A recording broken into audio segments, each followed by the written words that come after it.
BRS నాయకుల దెబ్బకి ప్రభుత్వం వెన్నులో వణుకు పుట్టిందన్నారు నాగర్ కర్నూలు జిల్లా బీఆర్ఎస్ నాయకులు. నిన్న సీఎం రేవంత్ రెడ్డి మంత్రి జూపల్లి చేసిన హైడ్రామాకు వ్యతిరేకంగా జిల్లా కేంద్రంలోని అంబేద్కర్ చౌరస్తా వద్ద ధర్నా చేశారు.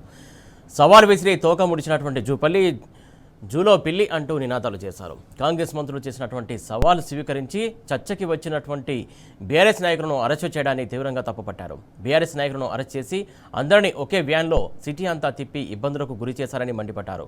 అవినీతి అక్రమాలకు కేర్ ఆఫ్ అడ్రస్ కాంగ్రెస్ అంటూ నినాదాలు చేశారు. అవినీతి అక్రమాలు చేసేది మీరే, సవాలు విసిరి తోక ముడిచేది మీరేనా అంటూ నిలదీశారు. జూపల్లికి మతి భ్రమించి మాట్లాడుతున్నాడని ఫైర్ అయ్యారు బీఆర్ఎస్ నాయకులు.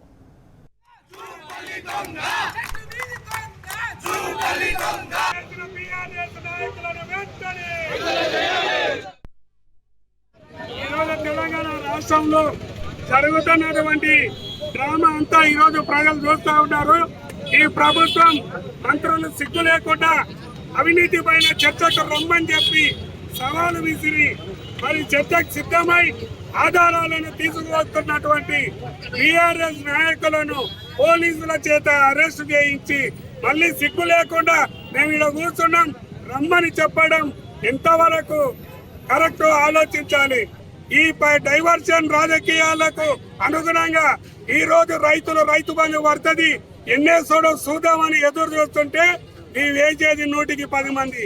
ఎక్కడ రైతులు నన్ను తిట్టుకుంటారో అని ఈ కొత్త రకమైన డ్రామా చేసి డైవర్షన్ చేయడానికి రేవంత్ రెడ్డి ప్రయత్నం చేస్తున్నాం.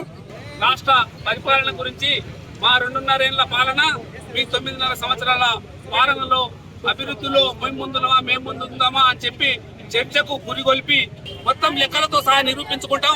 మన రాష్ట్రంలో 9.5 సంవత్సరాల పాలన ఏ విధంగా జరిగింది, ప్రజలకు 2.5 సంవత్సరాల పాలనలో ఏ విధంగా జరిగింది రాష్ట్ర ప్రజలకు వివరిస్తామనే తరుణంలో తోక ముడుచుకొని రాకుండా మళ్ళీ గనిపార్ కాడికి రమ్మని చెప్తే గనిపార్ కాడికి పోతుంటే అరెస్ట్ చేయడమే ఇది కాంగ్రెస్ ప్రభుత్వ నిర్లక్ష్య వైఖరికి ఇది నిదర్శనం.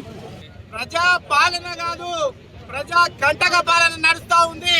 అదే విధంగా ఈ గవర్నమెంట్ లో స్కీములు కాదు స్కాములు నడుస్తా ఉన్నాయి.